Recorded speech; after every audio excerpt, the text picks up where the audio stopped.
High school is often called the best years of one's life, with many opportunities to pursue and excel in academic subjects, meet new people, and prepare yourself for the adult world.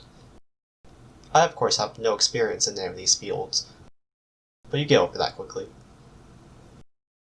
The current high school systems leave much to be desired in terms of creating an accurate representation of the adult world, as well as providing the proper motivation for schoolwork. With strategic changes to the foundation of high school culture and the implementation of motivating incentives, the high school experience can be improved to provide better groundwork for the adult life. Going by movie logic, the best people for fixing schools would obviously be grown adults who haven't been in school for years. Leon Botstein describes high school as a place that limits socialization by confining students to small groups and discouraging their ability to branch out to meet new people. But honestly, I think he's just jealous. In all seriousness, Botstein's article, Let Teenagers Try Adulthood, he goes in depth on the backwards nature of high school cliques and the social status, stating, much like my mom, that the social outcasts often become the impactful adults in society. I'm currently still waiting to see if this is true. The way high schools are currently set up, students are confined to their peers of similar ages and who oftentimes share the same opinions as them. This does nothing to help students prepare for the modern adult world with coworkers who will be of different generations and possess different mindsets than their own.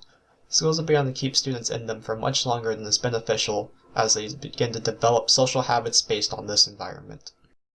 Botstein actually suggests that students should begin and graduate from school at an earlier age.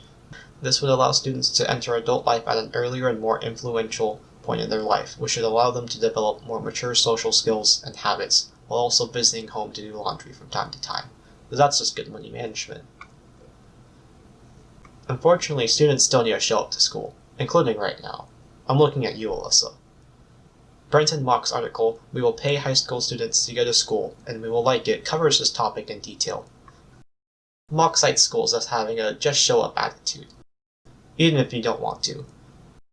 This also applies to almost everything in life, including life itself. The problem with schools lies in the lack of motivation to complete the work. Mock states that he feels this problem can be resolved by paying students for their attendance and their work. It's essentially like your parents telling you to get a job, only they actually help you go through with it instead of making fun of you. With the current mindset of schools, students are expected to wake up and do work throughout the majority of their days and nights just because they are told to. Most students are aware of the long-term benefits of education, but do not receive enough incentive to push towards that goal. Mock's proposal would provide students with a valid and modern reward for their efforts. It would also serve to benefit those who have to choose between making money from work or going to school by paying them for their engagement. With this system, students would also need to be paid for their classwork, not just their attendance. This would add incentive to do well in school, as well as create a working environment more similar to what students will experience as adults. Following Mock's suggestion would actually do a lot to improve high school attendance and grades. The money would finally give students the motivation to do their work and get their dose of serotonin rather than from illegal activities. Overall, Botstein and Mark have many interesting solutions for fixing the current problems in high schools, and they make a lot of valid points that are centered on preparing students for adulthood. Their suggestions have the ability to drastically improve the lives of students and should be considered in many school districts. However, like most things in life, we should leave this problem for future generations to fix and not worry about it.